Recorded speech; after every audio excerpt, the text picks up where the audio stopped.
Bien, hasta este momento hemos visto los órganos vegetativos, por llamarlo de alguna forma, de la planta, que eran raíz, tallo y hoja. A partir de ahora vamos a entrar en la parte reproductiva y vamos a empezar la clase de hoy hablando de flor. ¿Qué es la flor?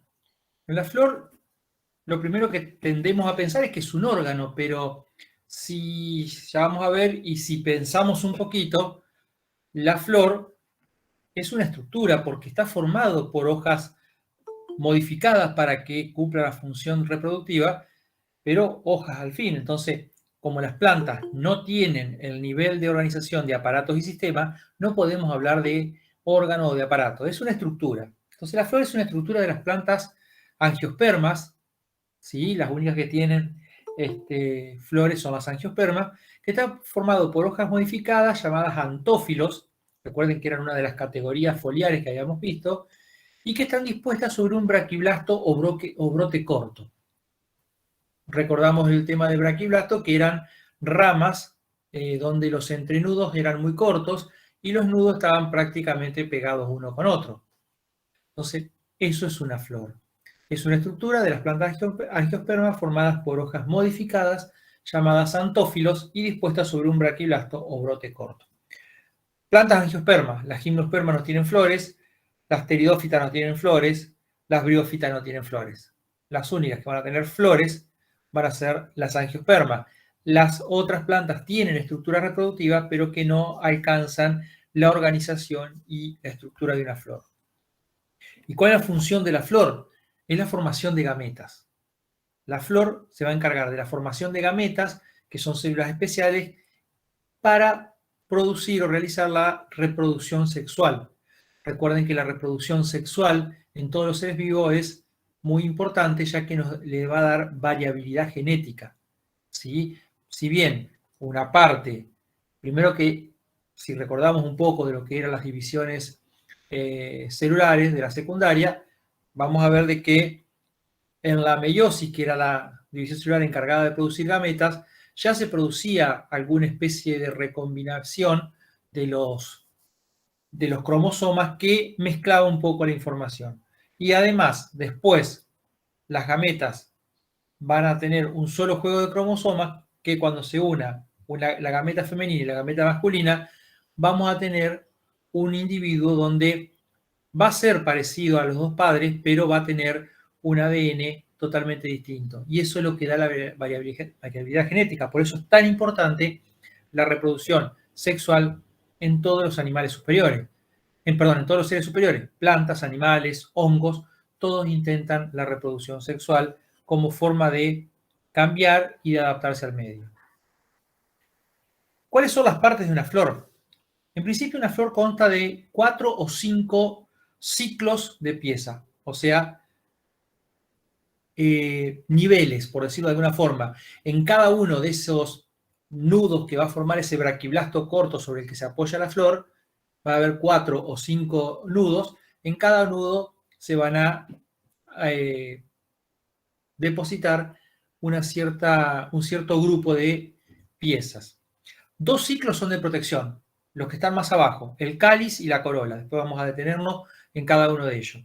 Y 2 ciclos son los ciclos fértiles, los que forman las gametas, el androceo, que es el ciclo masculino, y el gineceo, que es el femenino. Y una flor puede tener los 4 ciclos, ¿sí? ¿Por qué hablamos de ciclos? Porque puede haber un ciclo extra de cáliz y puede haber un ciclo extra de estambres, pero en general son 4. Y decía, una flor puede tener los 4 ciclos, o puede faltarle uno, o pueden faltarle 2, o incluso puede tener un solo ciclo.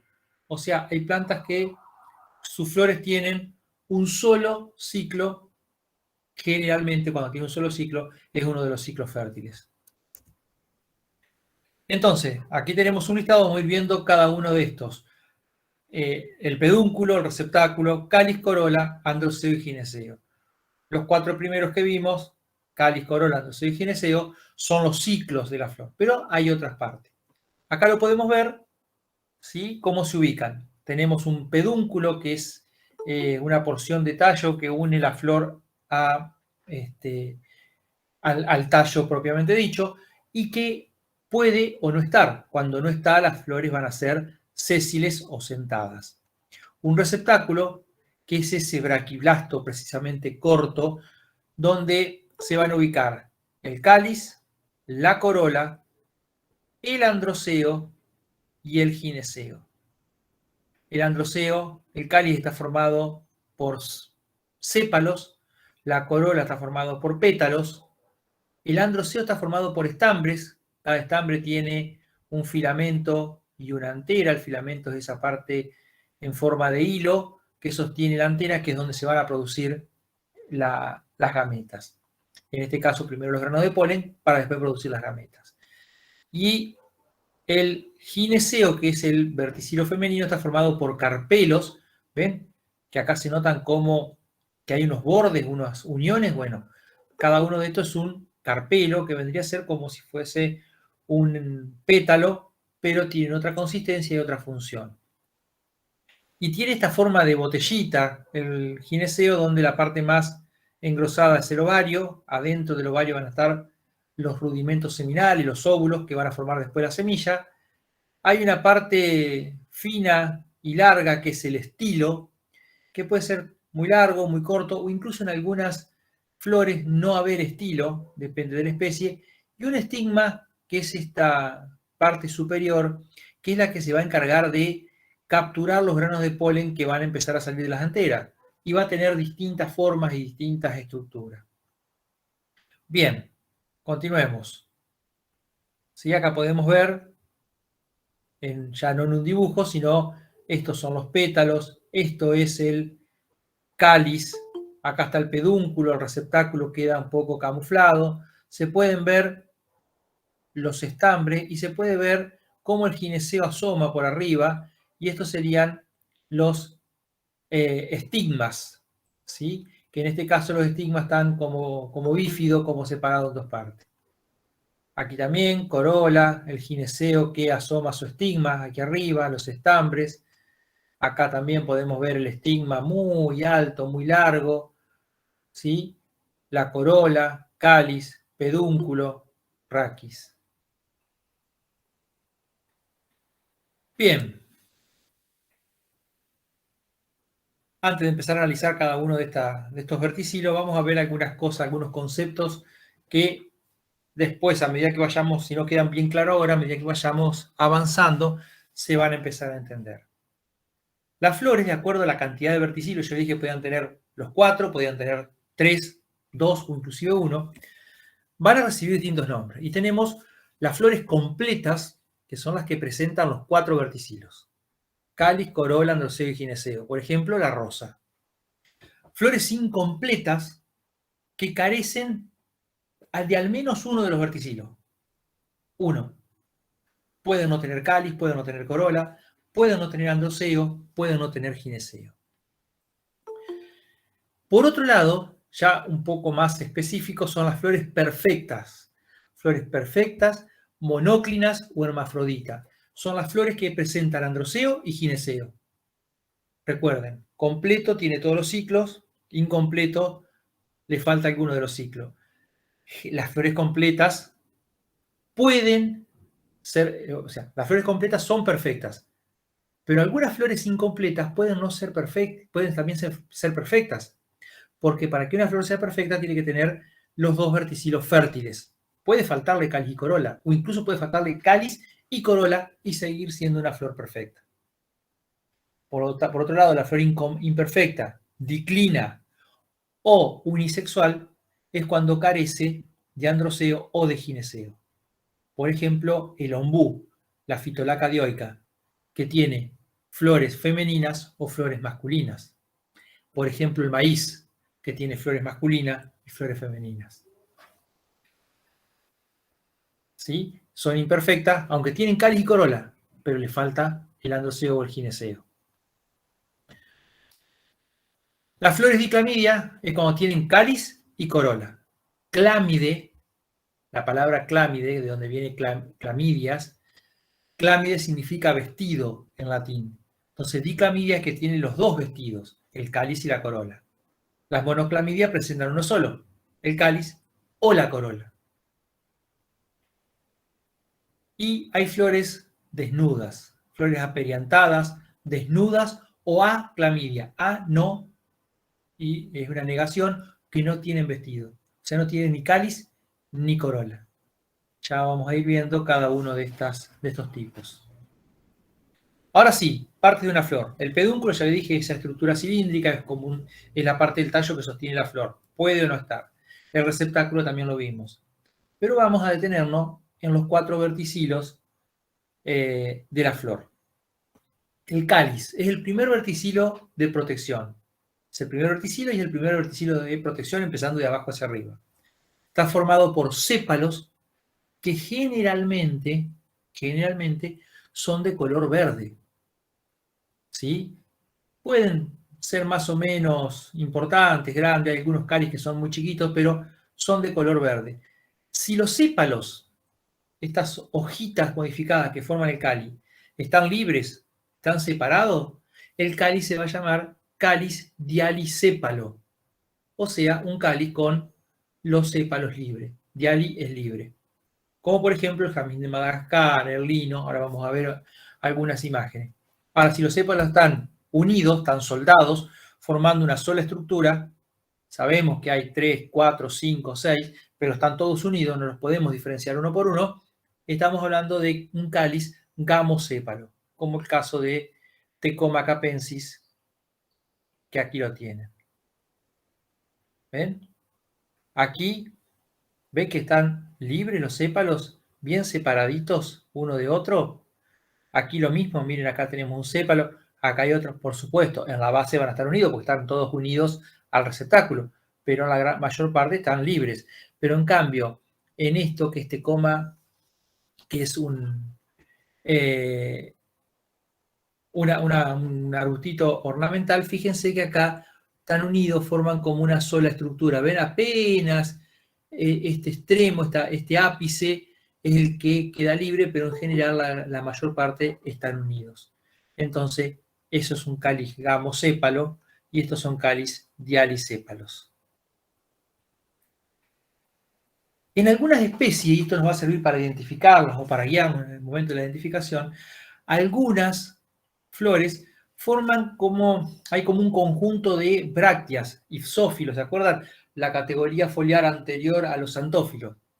Son ipsófilos o a veces son las estípulas, porque recuerden que los sépalos son hojas, y las hojas pueden tener anexos foliares, y uno de esos anexos foliares son las estípulas. ¿Sí? Recuerden todo lo que habíamos visto en hoja. Entonces, pueden tener ipsófilo o estípula y que forman como un cáliz suplementario por debajo que se llama calículo. Esto aparece en un grupo de plantas que son las malváceas, las van a ver después en sistemática, pero algunos ejemplos son el algodón, Gossypium hirsutum, o la rosa cinesia, Hibiscus rosa sinensis. ¿Sí? Tienen ese calículo. Y en las compuestas, ya vamos a ver exactamente por qué son las compuestas, pero tienen un tipo de inflorescencia especial. Hoy por hoy piensen en las margaritas y en los girasoles, que tienen esa flor, que no es una flor, que parece una torta, que parece muy grande. Bueno, ese grupo de plantas, el cáliz en realidad está formado, los sépalos se transforman en pelos o cerditas, o sea, pelitos cortos, que cuando se forma después el fruto, porque la flor va a formar el fruto, se transforma en algo que se llama papus ovilano. Miren, vamos primero con el calículo, ¿ven? Este es el cáliz, acá está el sépalo, y por debajo aparecen, acá está medio seco, pero van a aparecer otras hojitas que van a formar como un segundo cáliz, que se llama calículo.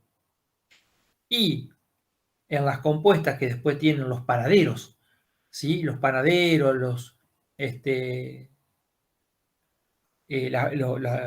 frutos o semillas que decimos, ya vamos a ver más adelante que no son semillas propiamente dicha, sino que son frutitos, tienen esta estructura y después, que esto deriva del ovario del gineceo, tienen estas cerditas que se llama papus ovilano y que es el cáliz que se transforman esos pelitos. ¿Sí? De acuerdo a la forma, hay distintas formas, distintas estructuras de Papus bovillano nos pueden servir para identificar algunas especies. Bien. Aquí esto le va a quedar después en el apunte, lo pueden ver, lo pueden mirar, lo pueden comparar y lo van a tener que utilizar para el trabajo integrador número 2 cuando fichan las especies. Hay distintos tipos de cáliz y de acuerdo a su forma pueden ser campanulado, urciolado, cupuliforme, vesiculoso, cilíndrico, ¿sí? Espolonado, como en el taco de reina, donde el cáliz le aparece como un espolón, como una estructura que sale hacia abajo, ¿sí? Y en algunos casos incluso puede llegar a ser un cáliz persistente que va a acompañar a la flor mucho después de la fecundación y de formación del fruto. Y hay, por ejemplo, una especie que es el camambú, que es como un tomatito, una planta muy chiquita, pero da un fruto parecido a un tomatito, amarillo o naranja, que cuando madura todavía está envuelto en el cáliz y forma como una bolsita donde adentro está el frutito. Vamos al segundo verticilo de protección, que es la corola, que es generalmente la más vistosa, lo que le da esa belleza a las flores. Está formada por pétalos, que generalmente son coloreados y muy vistosos. Otra vez, si los pétalos están libres, la corola será dialipétala. ¿Sí? Pétalos libre. Diali es libre, pétala, pétalos libre. A diferencia del cáliz que era dialisépalo. Y gamo significa unido, es si la corola, gamopétala, es si están los pétalos soldados. Otra vez, la corola también, mucho más todavía que el cáliz, puede tomar distintas formas. ¿Sí? Pero en principio, fíjense, aquí tenemos una corola dialisépala. ¿Ven cómo el pétalo queda bien separadito uno de otro? ¿Ven? Bien separadito uno de otro. ¿Sí? Las dos figuraban, acá me equivoqué yo, esto es aquilegia, pero esto no es aquilegia. Esto es otra especie que se llama flor de la oración. Suele aparecer como nativa, como silvestre. Abren los días nublados o a la tardecita. Se abren las flores muy bellas, hay amarillas, hay blancas, hay algunas muy chiquitas rosadas y se usan como ornamentales porque es una flor extremadamente bella. ¿Sí? Esto no es aquilegia. Esto sí es aquilegia, esto no es aquilegia, sino que es flor de la oración o Enotera affinis es esta. Bien, o como en el caso de Jamín de Madagascar, que puede tener una corola gamopétala. Fíjense, tiene un cáliz dialisépalo y una corola gamopétala. Eso lo van a tener que contar cuando fichan las especies. El ojo de poeta también tiene corola gamopétala. Y el pétalo que venimos hablando, y nos detenemos un poquito porque es la parte más vistosa de la flor, tiene varias partes. Una es la uña, ¿sí? Cuando vamos aquí, así podemos ir viendo todas las partes. Uno es la uña, que es una parte más fina, más alargada, que es la que se va a terminar uniendo, aquí en la base, se va a unir al receptáculo. Y la lámina, que es una parte mucho más engrosada, ¿sí? Y que forma esa parte extendida. Ahora bien, en algunos pétalos suele aparecer una excrescencia. Aquí en esta zona aparece como una excrescencia, casi que podríamos decir, y no vamos a estar muy errados, que esto, si pensamos en una hoja de gramínea, esto sería la vaina y esto sería la lámina, y aquí en algunas especies suele aparecer como una excrescencia que se llama lígula. ¿Qué pasa con la lígula? Cuando aparece y cuando es muy grande, muy amplia, va a formar como una corona o como una corola que se llama paracorola o corona. Este es el caso de algunos lirios. Los lirios trompeteros suelen tener esta paracorola, que puede ser muy vistosa, como en este caso tenemos pétalos blancos y tenemos, fíjense, aquí asoma el cáliz, esto es la corola y esto es la paracorola.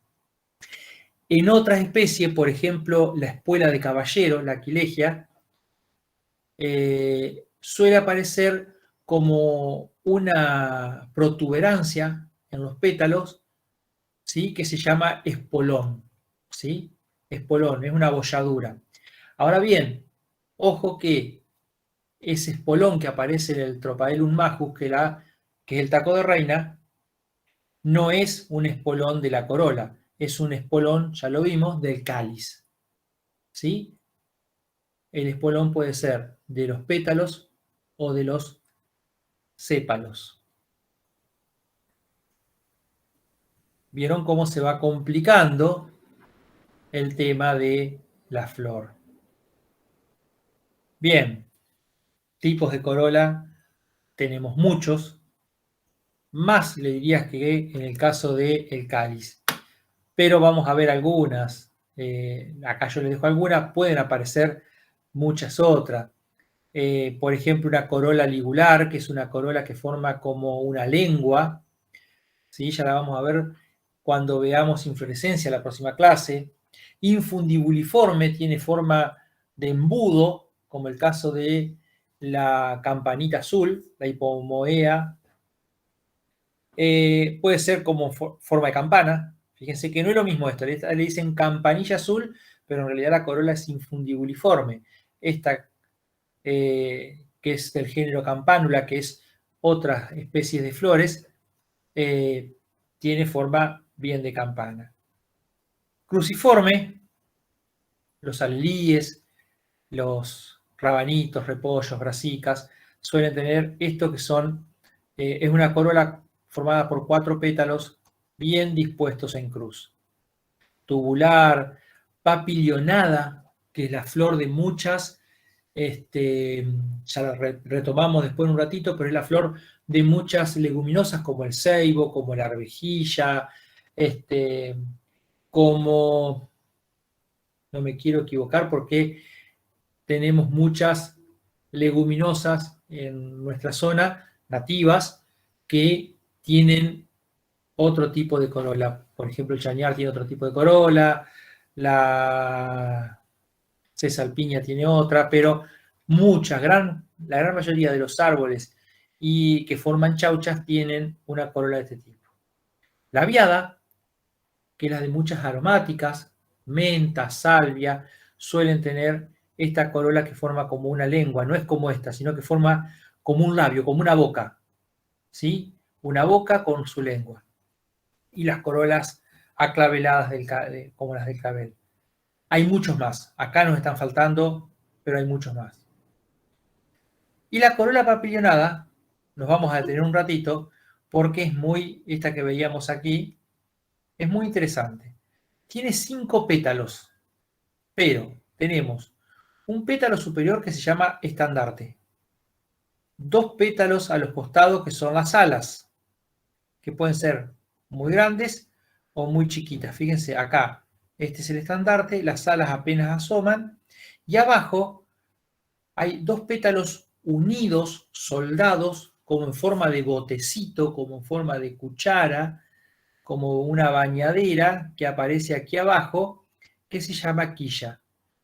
Un pétalo, 2 alas, o sea, un estandarte, 2 alas y 2 pétalos unidos formando una quilla. Y forman esa especie de flor que parece una mariposa, por eso papilio es mariposa en latín. Ahora bien, el perianto es el conjunto de cáliz y corola bien diferenciado. Si yo tengo un cáliz verde de hojitas pequeñas y una corola bien colorida de pétalos muy grandes, vamos a estar hablando de un perianto. Ahora, hay plantas cuyas flores no podemos diferenciar el cáliz y corola. No es que le falten, lo tienen. Tienen cáliz y tienen corola, pero son iguales o muy difíciles de diferenciar. A simple vista, si nos ponemos en detalle, vemos que uno está formando un ciclo inferior y otro está por arriba, o sea que están ocupando 2 nudos consecutivo dentro de ese braquiblasto. Ahora bien, cuando no podemos diferenciarlo bien a simple vista, hablamos de un perigonio. Ya no es un perianto, es un perigonio. Es el conjunto de cáliz y corola que no se pueden diferenciar. Y las piezas que las forman no son ni sépalos ni pétalos. Se los conoce como tépalos.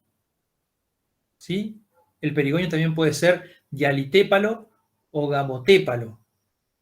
¿Sí?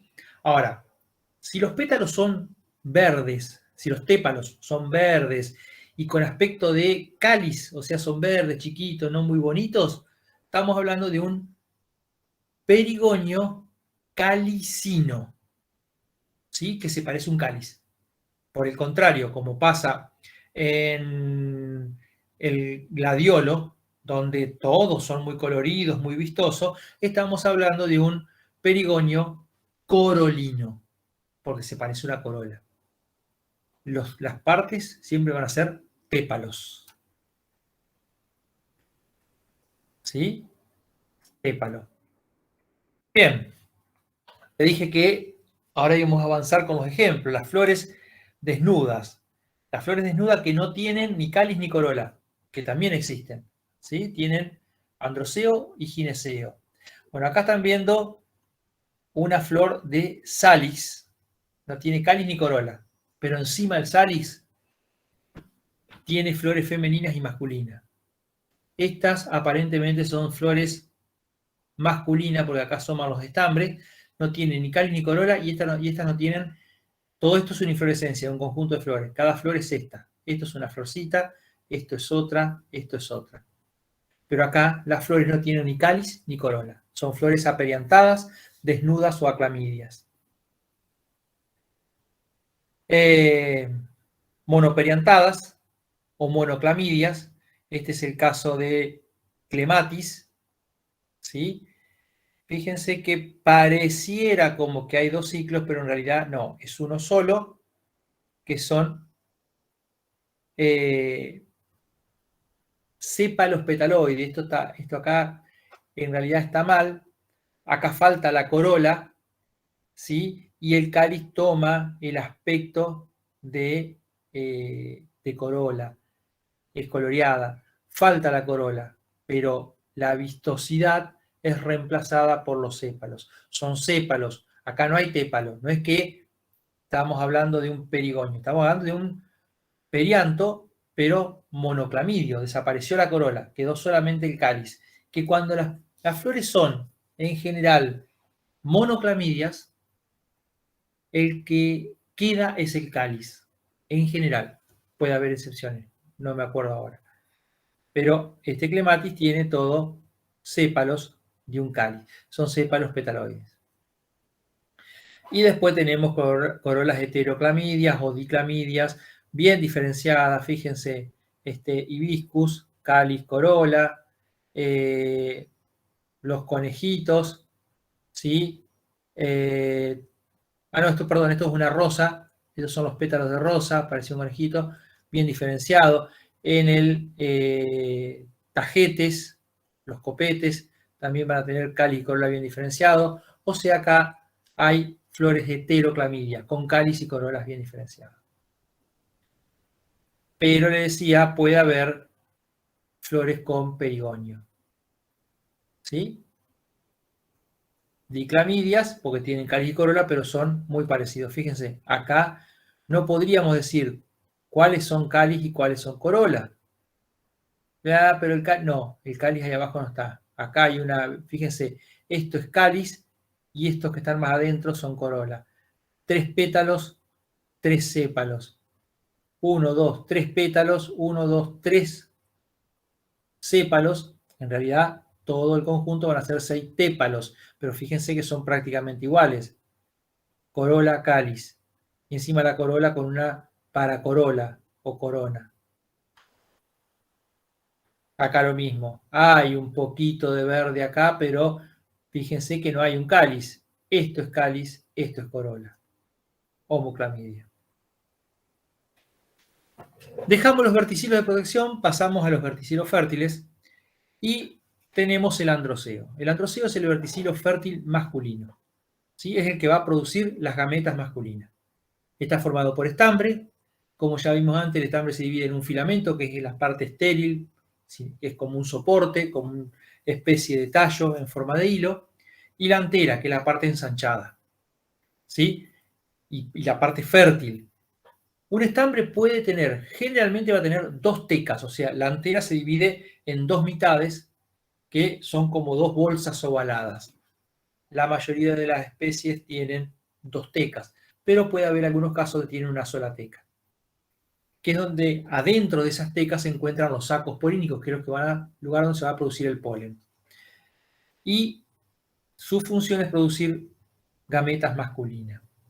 Acá lo tienen, filamento, anteras, y si hago un corte a cada antera, ve que son tienen como dos huecos adentro, esos son los sacos polínicos.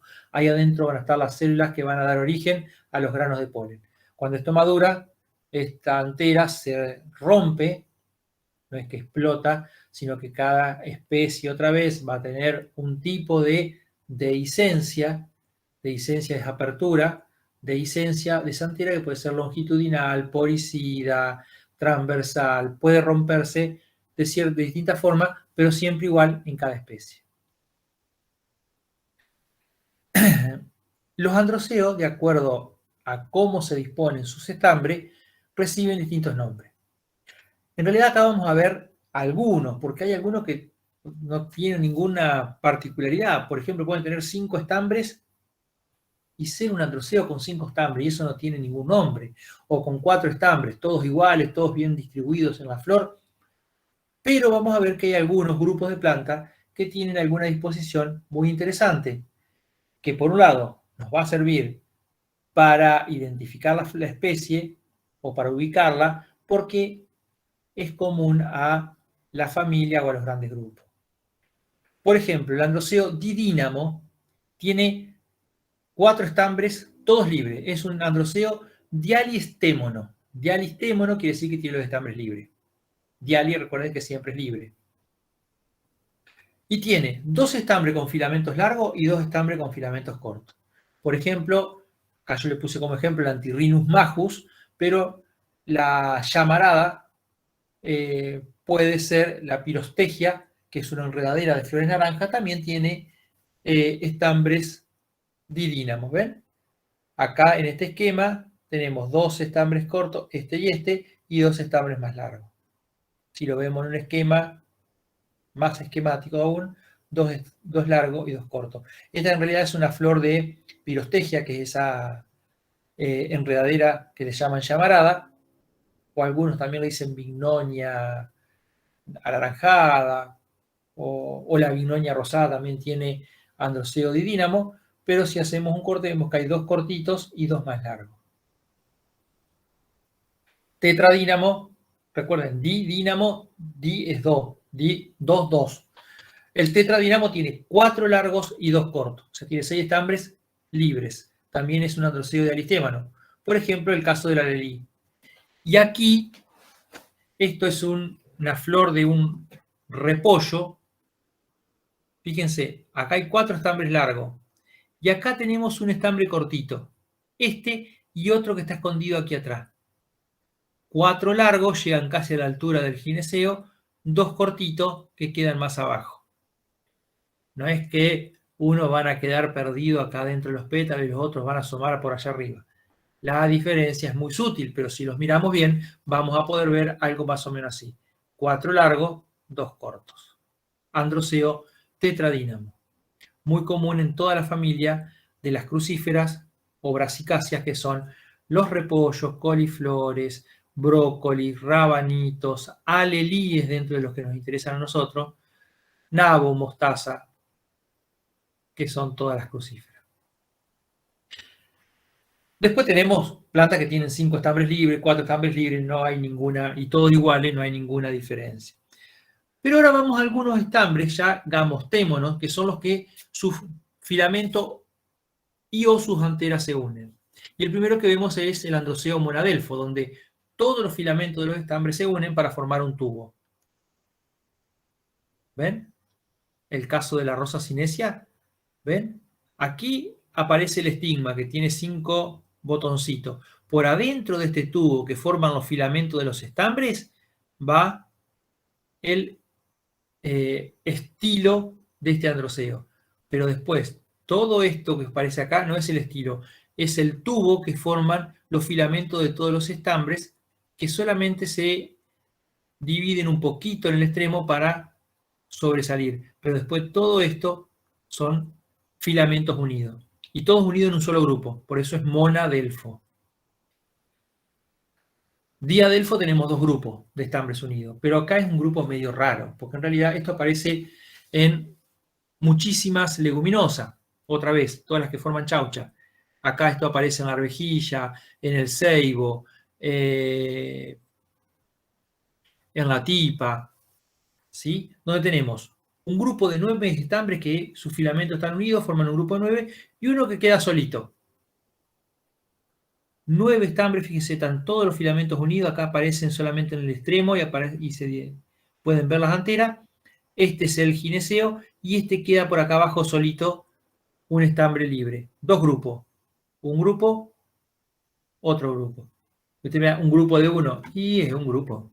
Está separado de los otros. Y como los otros están todos unidos, es un diadelfo. Vamos con un androceo que es típico de los citrus, por ejemplo el limón, que es el poliadelfo. Acá, ¿qué pasa? Los estambres se unen por su filamento, pero hay varios grupos de estambres unidos. O sea, tenemos 5 o 6 grupos, y cada grupo tiene 4 o 5 estambres unidos. Es muy difícil conseguir fotos de esto por la flor muy chiquita, pero fíjense acá. Miren, acá tenemos 1, 2 estambres unidos. Este está solo. Este está solo. Acá tenemos otro grupo de estambres unidos. Este está unido con este. ¿Sí? En realidad se vería esquemáticamente algo como esto. Varios grupos, 1, 2, 3 grupos de varios estambres unidos. Poliadelfo. Esto pasa en los cítricos. El limón, la naranja, la mandarina, en sus flores, si tienen la posibilidad, que ahora dentro de poquito, bueno, ya terminó de florecer, pero dentro de un par de meses empieza a florecer nuevamente, de ver esto y tratar de observarlo dentro de lo posible con detenimiento. Y ahora vamos a los dos grupos más complicados, que son el cinanterio.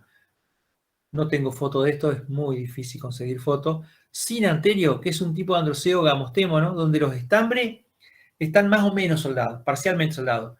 En general, lo que se unen son las anteras. Los filamentos quedan libres y se unen todas las anteras formando como un tubito. Tengo un esquema, fíjense, los filamentos están libres y las anteras se unen. ¿Por qué es muy difícil? Porque esto es típico de las compuestas. Las compuestas son esas plantas que forman esas flores, que no son flores, sino que son grupos de flores, y cada una de esas cositas es una flor. Es muy difícil lograr extraer una flor, desarmarla para poder ver esto. Pero se puede, obvio, porque hay gente que lo ha visto y hay fotos de esto, pero bueno, conformémonos por ahora con el esquema. Y el otro es el sinfiandro, que podemos tener unido acá todo, anteras y filamentos. Es el caso, esto es un tomate, pero también aparece en el zapallo, aparece en el melón, donde está todo unido, anteras y filamentos, forman todo un solo tubo.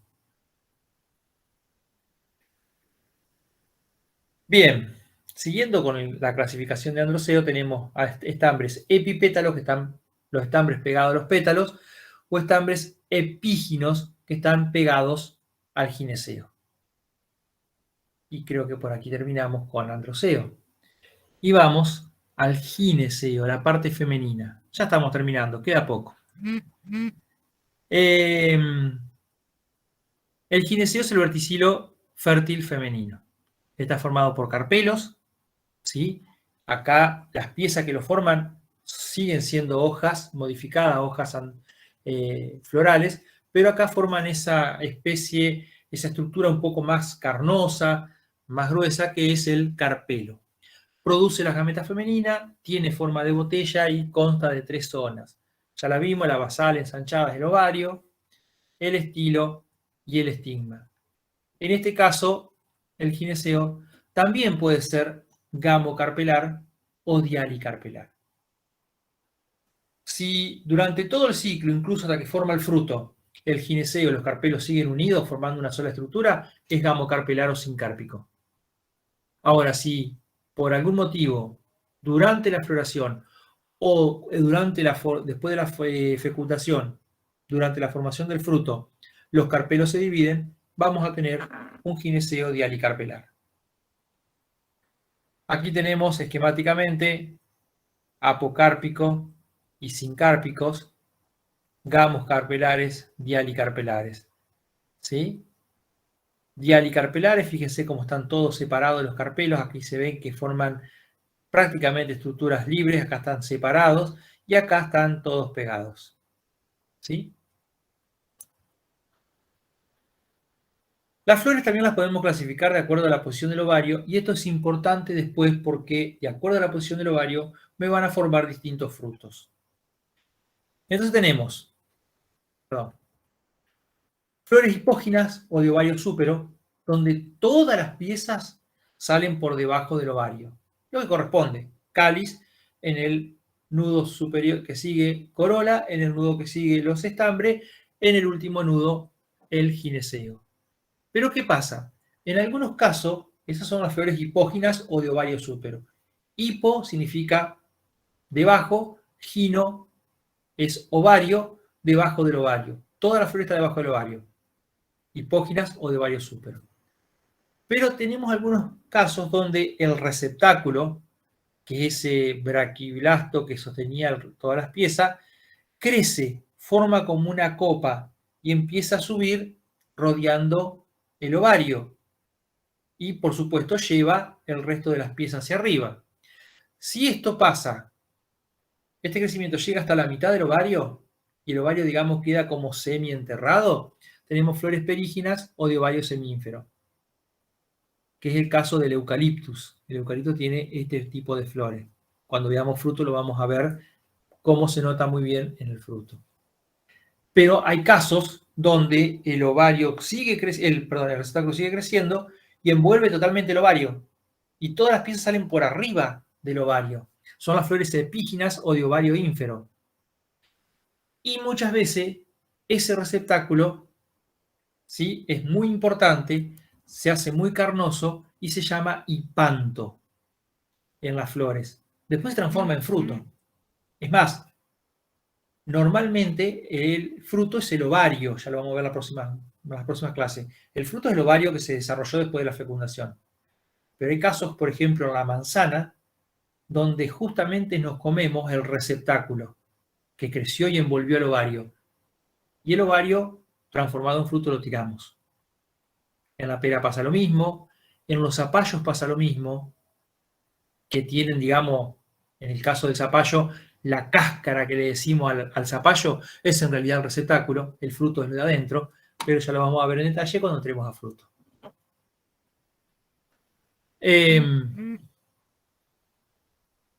Bien, acá tenemos los esquemas. Hipógina o de ovario súpero, perígina o de ovario semínfero y epígina o de ovario ínfero. Fíjense que acá el ovario queda por arriba de todas las piezas, aquí queda semienterrado y acá todas las piezas salen por arriba del ovario, no por arriba del gineceo entero, por arriba del ovario. Aquí tenemos flores de ovario súpero, ¿ven cómo todas las piezas salen por debajo? Y aquí tenemos flores de ovario ínfero, ¿ven? Aquí el receptáculo creció, este es el ovario, ven cómo el receptáculo creció, formó ese hipanto y todas las piezas salen por arriba del ovario que quedó abajo, enterrado. Esto es la tuna es el típico ejemplo de un ovario ínfero. Todo esto es receptáculo que creció y llevó todas las piezas por arriba del ovario y quedó metido aquí adentro. Aquí lo mismo, el receptáculo crece, acá está el cáliz, que ya el cáliz sale por arriba del ovario. Bien, el ovario es el que se va a encargar de formar las semillas. Adentro del ovario se van a formar las semillas. Y esas semillas van a estar siempre en los bordes de los carpelos. Cada carpelo es una hoja y en todo su borde van a aparecer los óvulos, que es lo que después van a formar las semillas. Ahora bien, cuando yo hago un corte transversal del ovario y veo cómo es la disposición de esos óvulos, voy a ver que tienen distintas formas. Y a esa disposición distinta se le llama placentación. ¿Sí? Aquí tenemos, fíjense, el estigma, que era el que se encargaba de atrapar los granos de polen, el estilo, y en el ovario están los óvulos. Cuando yo corto, veo que los óvulos quedan en cierto lugar, que es el borde del carpelo. Fíjense, esto es un carpelo, esto de acá es un carpelo, esta sería la nervadura media de esa hoja carpelar, y fíjense que los óvulos aparecen en los bordecitos. No aparecen acá, ni acá, ¿sí? Ni acá arriba, ni acá abajo. Aparecen en los bordecitos de la hoja carpelar. Esta es la estructura de un óvulo. ¿Ven? Acá viene el ovario y en los bordes aparecen los óvulos que tienen toda una estructura con dos capas y adentro está la célula madre que después va a dar origen al saco embrionario y por supuesto la gameta femenina que después va a dar origen a la semilla. ¿Qué tipo de placentación encontramos? Placentación axilar es cuando tenemos dos o más carpelos, acá tenemos 4, fíjense, 1, 2, 3, 4. Estos son los carpelos. Y los carpelos entonces llegan hasta el centro, se pliegan sobre sí mismos, unen sus paredes y llegan hasta el centro de este gran hueco. Y entonces tenemos dos o más carpelos que van a dejar dos o más lóculos. Lóculos es los huecos que quedan dentro del ovario. ¿Ven? Un carpelo, 2, 3, 4, 1, 2, 3, 4 lóculos, y en esa axila, ¿ve? Que formó la pared del carpelo cuando ingresó hasta el centro, esa axila, en esos bordes es donde se van a producir las semillas. El esquema sería más o menos así. Por eso, como están en la axila, esta placentación se llama axilar. ¿Qué pasa? En otros casos, los carpelos, por algún motivo, llegaron hasta el centro, dejaron su borde carpelar formando una columna, pero después las uniones se disolvieron, ¿ven? Llegaron hasta el centro, dejaron su borde carpelar, ahí se forman las semillas sobre una especie de columna, pero después queda un solo gran agujero porque estas paredes se disuelven.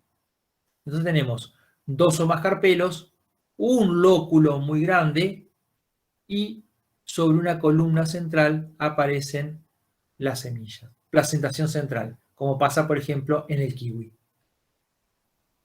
En el caso de marginal aparece solamente en gineceos que tienen un solo carpelo. Una sola hoja carpelar que se pliega sobre sí misma, forma como un estuche, que es el caso de las leguminosas, las que forman chaucha, y sobre ese bordecito se van a unir cada una de los óvulos y se llama placentación marginal porque queda sobre el margen. Y por último, la parietal, donde los carpelos se unen, por supuesto, entre sí, pero no siguen creciendo hasta el centro, sino que dejan todo el centro vacío, un gran hueco, y por eso en los bordecitos, que es apenas donde se tocan los dos carpelos, empiezan a aparecer los óvulos. Y los óvulos quedan como pegados en la pared, por eso es parietal. Bien.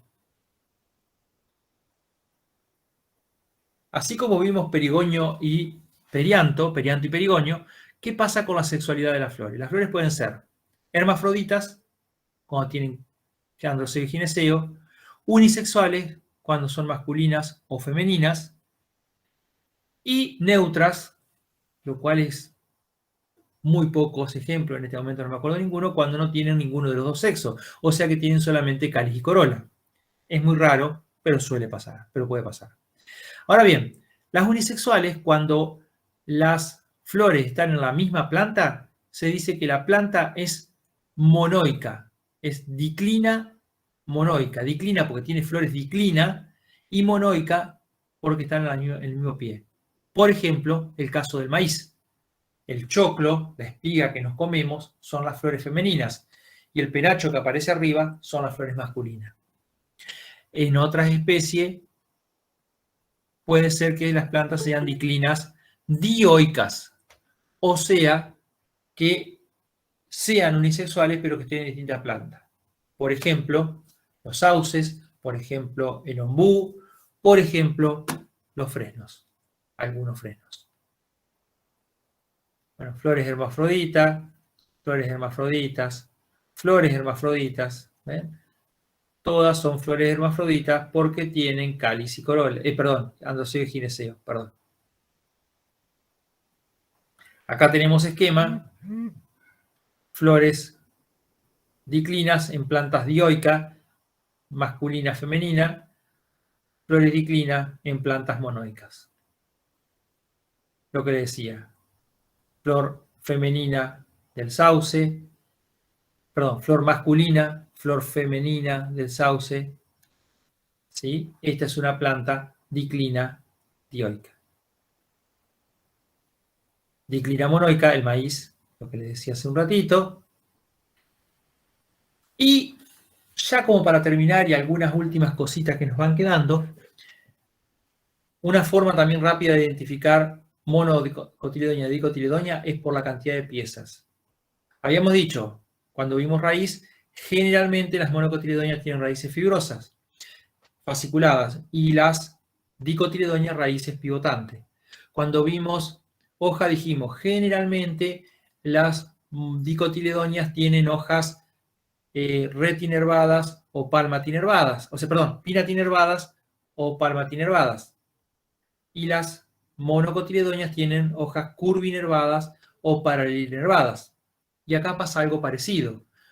Cuando la flor, las dicotiledonias tienen flores donde los ciclos tienen 4 o 5 piezas o sus múltiplos. Fíjense, en el palo borracho tiene 1, 2, 3, 4, 5 pétalos. Una corola de 5 pétalos. Si nos fijamos en el cáliz, también va a tener 5 pétalos. Pero en cambio, las monocotiledonias van a tener verticilos van a ser trímeras. O sea, las dicotiledonias tetrámeras o pentámeras, las monocotiledonias trímeras. Fíjense, en esta azucena tiene 1, 2, 3 pétalos, 1, 2, 3 sépalos. Son todos iguales, o sea que tendríamos que decir que tiene 6 tépalos. Tiene un perigonio corolino y tiene 6. 1, 2, 3, 4, 5, 6. Es 3 o número o múltiplo de 3. Estambres también, 1, 2, 3, 4, 5, 6. Uy, me salió, pensé que no me iba a salir. Porque las flores cultivadas pueden llegar a tener alguna alteración en el número de estambres. Pero en este caso coincide. 1, 2, 3, 4, 5, 6. Otra cuestión, una vez que vimos la flor completa, es hablar de su simetría. ¿Qué es eso? Si yo tengo una flor donde cualquier línea, o por lo menos más de una línea que pase por el centro, me divide la flor en dos partes simétricas, fíjense, cruzo por acá, las dos partes que me quedan son simétricas. No iguales, sino que es como el reflejo de un espejo. Paso por acá, esta mitad es igual a esta, paso por acá, esta mitad es igual a esta. Esto es una flor actinomorfa. Miren, paso por acá, las dos mitades son simétricas. Paso por acá, las dos mitades son simétricas. Otra vez, una flor actinomorfa. ¿Y puede haber otra cosa? Sí. Flores zigomorfas. Si paso por acá, tienen un solo plano de simetría. El ceibo. Paso por acá la línea, las dos mitades son simétricas. Pero paso por acá, ya no tengo dos mitades iguales. Ya no tengo, perdón, dos mitades simétricas. El ceibo, el conejito, son flores zigomorfas. ¿Y puede haber otra cosa? Sí, aún puede haber más. La achira. Si ustedes encuentran una línea que me divida esa flor en dos mitades simétricas, están aprobados. Cualquier línea que yo pase, las dos mitades son distintas. Es una flor totalmente asimétrica. Esta es una variedad de achira, cana índica. La fórmula floral. Se la voy a dejar después para ustedes para que la revisen, la miren, la estudien, pero es una forma muy práctica y rápida de describir una flor mediante una fórmula formada por símbolos. Y el orden de la descripción dice, primero, la disposición de los elementos. Si forman verticilo, es algo que no le conté al principio, que no todas las flores forman ciclos, algunas flores muy primitivas, como las magnolias, en realidad van a tener una pieza en cada nudo, o sea que van a tener mucho más de 4 nudos, y van formando como una espiral. Entonces, primero la disposición de los elementos, la simetría que vimos recién, la sexualidad, y después cómo es el cáliz, la corola, el androceo y el gineceo. ¿Y cómo será eso? Por símbolo. Si la disposición es cíclica, hago un círculo. Si es helicoidal, hago una espiral. La simetría, actinomorfa, zigomorfa, asimétrica. La sexualidad, masculina, femenina, hermafrodita. Y después las partes de la flor. El cáliz se identifica con una K, la corola con una C, perianto corolino, perianto calicino, PK, androceo, gineceo, ovario súpero, le pongo una rayita abajo de la G del símbolo, ovario semífero no pongo nada, ovario ínfero pongo una rayita arriba, y después, fíjense, abajo de acá de cada uno, le pongo cáliz. ¿Cuántos sépalos estoy viendo? ¿4? Pongo un 4. El cáliz es dialisépalo, el 4 queda solito. Pero si es gamosépalo, ese 4 lo encierro entre paréntesis. Y así con todos. Y el más complicado de todos sería el gineceo, donde tenemos, primero, está formado por un número mixto. Tenemos un número entero que me dice la cantidad de carpelos que forman ese gineceo. Después, como superíndice de ese número, la cantidad, perdón, como subíndice la cantidad de lóculos y como superíndice el número de óvulos. O sea, yo tengo que hacer el corte del ovario, mira, tiene 3 carpelos, perfecto, 3 carpelos, unido porque es dialicarpelar, pero todos me dejan un solo lóculo. O sea que es una placentación central o parietal, también porque me queda un solo lóculo. Eso no lo voy a poder saber. Y después miro, en cada lóculo, ¿cuántos óvulos hay? ¿1, 2, 3? ¿Los puedo contar? ¿O son más de 3 y ya no los puedo contar? Si son más de 3, pongo este símbolo de infinito que no es que sean infinitos óvulos, sino que hay numerosos, más de 3, no los puedo contar. ¿Ven? Acá tenemos la fórmula de el tomate. Aunque esto no coincide, pero no coincide demasiado, bueno, tenemos una flor cíclica, actinomorfa, el cáliz está formado por 5 sépalos unidos, un cáliz pentámero, dialisépalo, la corola es pentámera, gamopétala, el androceo tiene 5 estambres, por eso le digo que acá está mal, porque estos irían unidos, porque están totalmente unidos, los 5 estambres, y acá estaría diciendo con estos corchetes que el androceo está unido a la corola, lo cual no pasa, pero bueno, también sirve, lo copié justamente porque tiene algunos errorcitos. Y el gineceo, acá faltó la línea abajo que diría que es súpero. Esto está mal porque todos sabemos que un tomate tiene entre 5 y 10 carpelos. Si ustedes cortan el tomate van a ver como 5 a 10 cascos.